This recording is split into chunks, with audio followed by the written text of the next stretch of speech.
তো বন্ধুরা, আজকে তোমাদের সাথে আমি বেশি কিছু শেয়ার করব না। আজকে তোমাদের সাথে শেয়ার করব আলু ভাজা রেসিপি। অনেকেরই আলু ভাজতে আলু ভেঙে যায়, কিন্তু এই আলু ভাজায় সেরকম কিছু হবে না। তেল বসিয়ে দিয়েছি, তাতে দিয়ে দিয়েছি শুকনো লঙ্কা, তারপরে দিয়েছি পেঁয়াজ কুচি, তারপর দিয়ে দিলাম আলুগুলো, দিয়ে ভালো করে এগুলোকে নাড়াচাড়া করে নিলাম।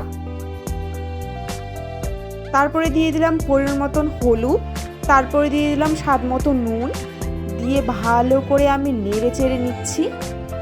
তোমরা এভাবেই ভাজবে, তাহলেই তোমাদের আলু ভেঙে যাবে না।